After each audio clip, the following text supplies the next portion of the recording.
Hello students, this is Renu Agrawal from Agrawal classes. हम step by step grammar में अभी noun का हमारा टॉपिक चल रहा है, जिसमें हम ऑलरेडी 2 वीडियो कर चुके हैं। उन 2 वीडियोज़ में हमारा पार्ट 1 में जो है टाइप्स ऑफ नाउन यानी काइंड्स ऑफ नाउन के बारे में बताया है, जिसमें हमने पूरा concrete noun and abstract noun and further division भी उसकी की है। एंड नाउन पार्ट 2 में हमने बताया कि किस तरह से वो मॉडर्न क्लासिफिकेशन भी है, जिसमें काउंटेबल, अनकाउंटेबल या फिर जो दोनों में ही नहीं आते हैं। तो अगर आपने वो नहीं देखी हैं वीडियोस, तो आई वुड रिक्वेस्ट यू कि आप वो वीडियो ज़रूर देख लें। और आज का जो टॉपिक है, हमने पहले देखा कि काउंटेबल जो नाउन है उसकी क्वालिटी काउंटेबल काउंट करने की है, जिसकी वजह से उसके जो नंबर है वो नंबर 2 पार्ट में डिवाइड हुए, सिंगुलर एंड प्लूरल। तो जो सिंगुलर एंड प्लूरल नंबर है, सिंगुलर एंड प्लूरल, तो इसका बेसिकली मीनिंग क्या होता है कि अगर हम एक जैसे बॉय लिख रहे हैं तो एक लड़के की बात कर रहे हैं, और बॉयज़ लिख रहे हैं तो बहुत सारे लड़कों की बात कर रहे हैं, यानी नंबर में वो बढ़ जाते हैं। और अब इसमें क्या है कि इसको अगर एक लड़का और बहुत सारे लड़के, प्लूरल में वही है। लेकिन आज जो हमारा टॉपिक है वो ये है कि noun one meaning in singular, one meaning in singular, यानी एक सिंगुलर में वो अलग मीनिंग देगा and another one in plural, another one in plural. यहाँ का मीनिंग डिफरेंट रहेगा। आप यूँ कह सकते हैं कि सिंगुलर एंड प्लूरल में डिफरेंट मीनिंग के नाउन के लिस्ट आज हम करने वाले हैं, जिसमें पहला वर्ड है हमारा एडवाइस। इसमें देखिए हमने यहाँ CE किया है, और अगर ADVISE अगर आप पढ़ते हो तो ये अक्सर बच्चे इसमें कंफ्यूज हो जाते हैं कि SE वाला वर्ड सही है या CE वाला वर्ड सही है। दोनों सही है। अगर आपको वर्ब यूज़ करनी है तो ये SE वाला यूज़ करना होगा, और अगर आपने नाउन की तरह यूज़ करना है तो CE वाला करना होगा। इसका मतलब सलाह होता है और इसका मतलब सलाह देना होता है। तो इसका आप लिखेंगे एडवाइस का एन ओपिनियन, या इसका काउंसिल बोल सकते हैं। हिंदी में इसे परामर्श कह सकते हैं, सलाह कह सकते हैं। इसका अगर वर्ब की बात करें तो वर्ब का मतलब होता है टू ऑफर एन ओपिनियन, यानी कोई सलाह देना। तो हम क्योंकि वर्ब की बात नहीं कर रहे हैं, बट ये कन्फ्यूज़न दूर करने के लिए मैंने आपको यहाँ बताया। अब एडवाइस क्या है? एडवाइस एक अनकाउंटेबल नाउन है, जिसको हम उसमें नहीं, प्लूरल में नहीं ले जा सकते हैं। बट अगर हम प्लूरल में अगर आपको ये मीनिंग दिखता है कि कहीं आपको एडवाइसेस वर्ड दिख जाता है, इट मीन्स इसका मीनिंग चेंज हो जाएगा। इसका मीनिंग हो जाएगा इंफॉर्मेशन,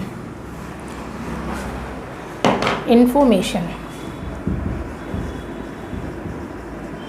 तो इस तरह से कुछ वर्ड्स ऐसे हैं डिफरेंट मीनिंग के रहेंगे।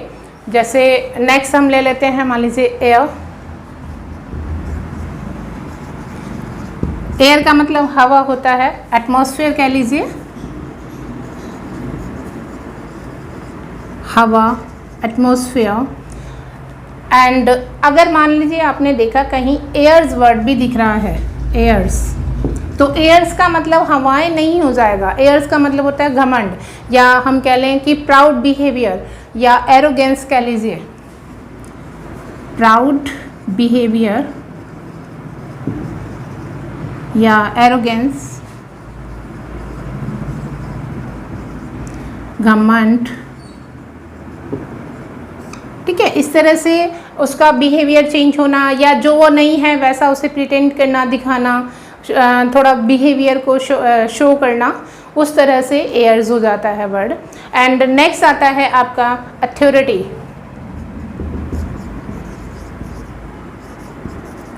अथॉरिटी में देखिए,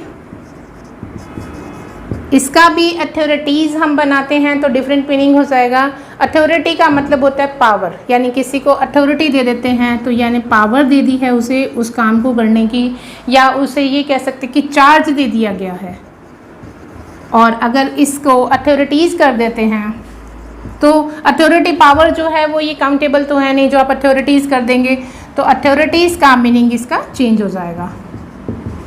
अथॉरिटीज़ मतलब बहुत सारे जो मैन इन पावर होते हैं, बहुत सारे जिन लोगों के पास पावर होती है उनका एक ग्रुप की तरह से आप इसे यूज़ कर लीजिए, मैन इन पावर। जैसे कई बार हम एप्लीकेशन में अपनी फॉर्मल लेटर जब लिखते हैं, एप्लीकेशन जब लिखते हैं, तो हम उसमें लिखते हैं कि कंसर्न अथॉरिटीज़ से मेरी रिक्वेस्ट है कि आप इस मैटर को जल्दी से जल्दी देखें। तो अथॉरिटी किसी एक के पास नहीं होती है, जो भी उससे मैटर से कंसर्न करते हैं उन सभी मैन इन पावर की बात हो रही है यहाँ, ठीक है। और ये अथॉरिटी होती है पावर इटसेल्फ, ठीक है। एंड नंबर 4 पे हम कर लेते हैं, जैसे अल्फ़ाबेट हमने पढ़ा था। अल्फ़ाबेट क्या चीज़ है? अल्फ़ाबेट A to Z, जैसे मान लीजिए इंग्लिश की बात करें तो A to Z तक का जितने भी लेटर्स हैं उन सब का सेट, और set of letters, A set of letters. तो जो कंप्लीट सेट ऑफ लेटर्स है दैट इज़ अल्फ़ाबेट, इसे हम अल्फ़ाबेट्स नहीं बोल सकते। एंड अगर अल्फ़ाबेट्स अगर आपको वर्ड दिखता है तो उसका मीनिंग चेंज हो जाएगा। अल्फ़ाबेट्स का मतलब, सपोज़ कीजिए कहीं आपने अल्फ़ाबेट्स देखा, आपने कहा वहाँ लिखा हुआ था कि ही नोज़ 2 अल्फ़ाबेट्स, तो अल्फ़ाबेट्स वर्ड तो दिखा, तो इसका मतलब क्या हो गया? इस अल्फ़ाबेट्स का मतलब है कि वो 2 सेट्स ऑफ लेटर्स जानता है। यानी वो हो सकता है कि हिंदी लैंग्वेज को जानता हो, एक इंग्लिश को जानता हो। तो हिंदी की वर्णमाला अलग है, 1 सेट ऑफ लेटर हो गया, 1 सेट ऑफ लेटर्स। एंड अगर इंग्लिश की बात करें, इंग्लिश का अलग है, तो वो हो गए 2 अल्फ़ाबेट्स। यानी अब यहाँ पे क्या कहेंगे आप? 2 सेट्स ऑफ लेटर्स। तो 2 सेट्स ऑफ लेटर्स हो गए यहाँ पे, बट वो भी कौन से? इन 2 डिफरेंट लैंग्वेज, 2 डिफरेंट लैंग्वेज। अब इसको एक बार फिर से समझ लीजिए कि एक अल्फ़ाबेट का मतलब है A to Z आपने इंग्लिश का हो सकता है वो, और अगर मान ली वो वर्णमाला हिंदी की है तो वो हिंदी की हो सकती है, तो वो 1 सेट ऑफ लेटर्स है। वो लेटर्स कोई भी हो सकता है। A to Z मैंने इंग्लिश की बात की। हिंदी में बात करें तो हिंदी में हम इसी जो भी आपके कॉन्सोनेंट एंड वोवल्स आते हैं वो सारे इसमें आ जाएंगे। और अल्फ़ाबेट्स की बात करें तो इसमें 2 अल्फ़ाबेट्स लिखा है, तो 2 लैंग्वेज की बात है, मान लीजिए हिंदी और इंग्लिश की बात कर रहे हैं, और ये संस्कृत भी हो सकती है, कोई भी लैंग्वेज की बात हो सकती है। तो इस तरह के क्वेश्चंस आते हैं एग्जाम में, जैसे कि ही नोज़ 2 अल्फ़ाबेट्स या 5 अल्फ़ाबेट्स। अल्फ़ाबेट लिखा होगा तो वो गलत हो जाएगा, अल्फ़ाबेट्स आएगा। और अगर जनरली ये क्वेश्चन आ जाता है कि he learned alphabet at the age of 4, यूँ कर सकते हैं, एट द एज ऑफ 4 अगर उसने सीखे हैं तो वो अल्फ़ाबेट्स सीखे हैं, अल्फ़ाबेट्स नहीं सीख सकता उस एज के अंदर, तो वो अल्फ़ाबेट्स लिखा हुआ होगा तो वो उसमें एरर होगी। तो इस तरह से ये आपने देखा कि एडवाइसेस दोनों डिफरेंट मीनिंग दे रहे हैं। एयर्स वर्ड दिखेगा, और अथॉरिटीज़ में भी डिफरेंस रहेगा। एंड उसके बाद है अल्फ़ाबेट एंड अल्फ़ाबेट्स। नेक्स्ट है क्वार्टर। क्वार्टर का मीन होता है और फोर्थ पार्ट मतलब किसी भी चीज़ का चौथाई हिस्सा जिसको आप कह सकते हो 1/4। यानी अगर एन आवर का अगर 4th पार्ट निकालें तो 15 मिनट निकलता है।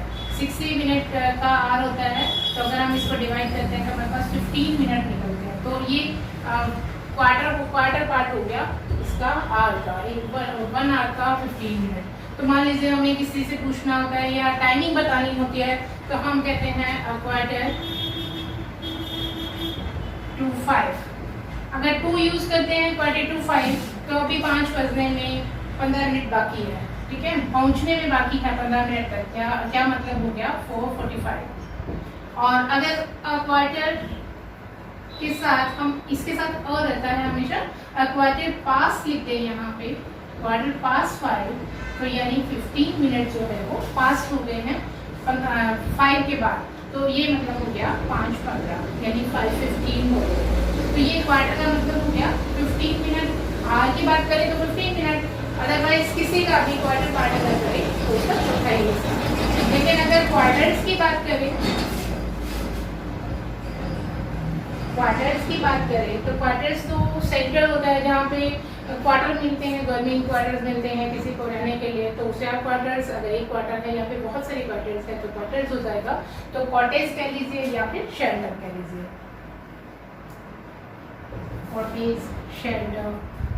होम भी आप इसके लिए वर्ड यूज कर सकते हैं उनके लिए, या फिर लॉजिंग वर्ड भी यूज कर सकते हैं, लॉजिंग्स। तो ये भी आप ये यूज कर सकते हैं वर्ड क्वार्टर्स। और उसके बाद आता है वाटर। वाटर एक मीनिंग तो हमें पता ही है कि पानी होता है, ये भी एक वर्ब की तरह यूज किया जाता है। वाटर, वाटर अगर वर्ब की तरह यूज करें तो पानी देना, अगर वर्ब की बात करें, अदरवाइज इसका मतलब होता है पानी। तो वाटर इज वेरी प्रेशियस, इसे वेस्ट नहीं करना चाहिए, डोंट वेस्ट वाटर। और अगर वाटर्स की बात करें तो इसका मीनिंग निकलता है वाटर बॉडीज, वाटर बॉडीज, यानी जैसे समुद्र हो गया, इस तरह से पानी की जितने भी सोर्सेज हैं उसके बारे में।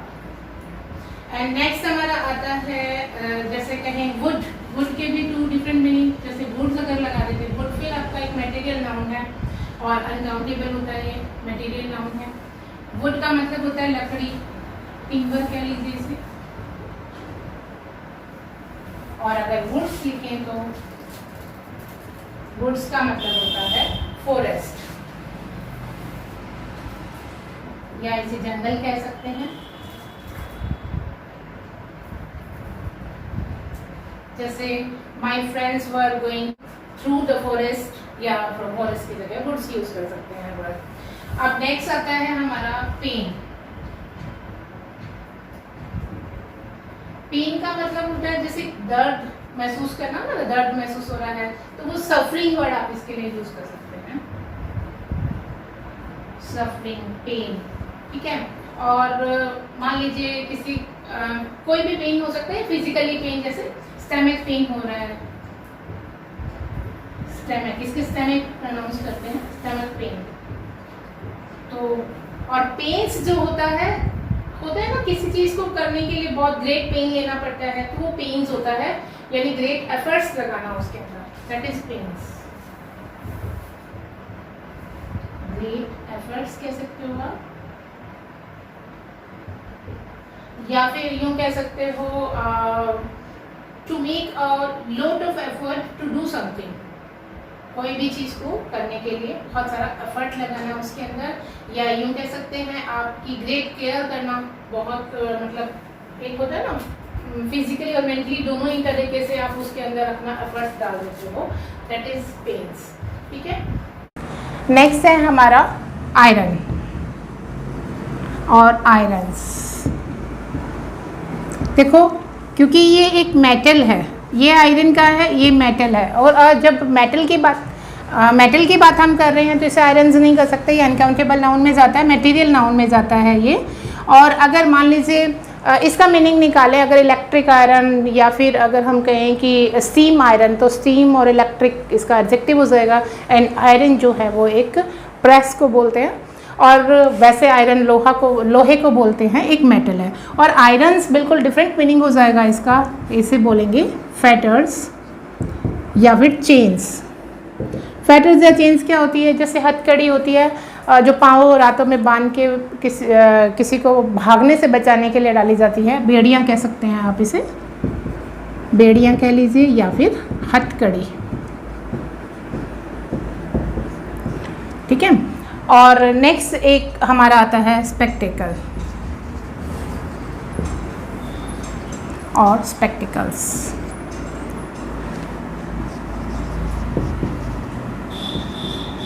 स्पेक्टिकल्स में एस आप हटा के उसे प्लूरल नहीं बना सिंगुलर नहीं बना सकते हैं, और इसमें आप एस नहीं लगा सकते हैं। इस स्पेक्टिकल का मतलब होता है शो कह सकते हो, साइट, दृश्य कह सकते हो, सीन कह सकते हैं, या शो कह दीजिए। और इस स्पेक्टिकल्स का मतलब जैसे आई ग्लासेस, या फिर आई वेयर बोल दीजिए, आई वेयर, या स्पेक्स, शॉर्ट में बोलना हो तो स्पेक्स बोल सकते हैं, या खाली ग्लासेस भी कई बोल सकते हैं। तो इससे इसका मतलब और इसका दोनों का डिफरेंट मीनिंग है। तो अभी हमने देखा कि किस तरह से नाउन में सिंगुलर एंड प्लूरल दोनों में डिफरेंट मीनिंग रहता है और एरर्स भी यहाँ से बहुत आती है। किसी में एस नहीं लगना है तो लगा दिया जाता है, या लगना चाहिए तो उसमें होता नहीं है। तो अक्सर क्या है कि हमें अगर इनका मीनिंग पता होता है तभी हम वो एरर फाइंड कर सकते हैं। तो आई होप कि आपके लिए ये काफ़ी यूज़फुल रहेंगे। और कुछ क्वेश्चन जो हैं इसमें नीचे क्विज़ में भी दिए रहते हैं, तो आप वो डिफरेंट रहते हैं इन क्वेश्चन इन वर्ड्स से, तो आप वो भी करिए, साथ साथ आपकी प्रैक्टिस भी होती रहेगी। और जो भी डाउट्स रहेंगे वो किसी फर्दर वीडियो में हम उन्हें क्लियर कर लेंगे। और अगर आपको वीडियो पसंद आ रही है और आपके हेल्पफुल भी है exam point of view, then अपने फ्रेंड्स में से शेयर करना ना भूलें। And thank you for watching.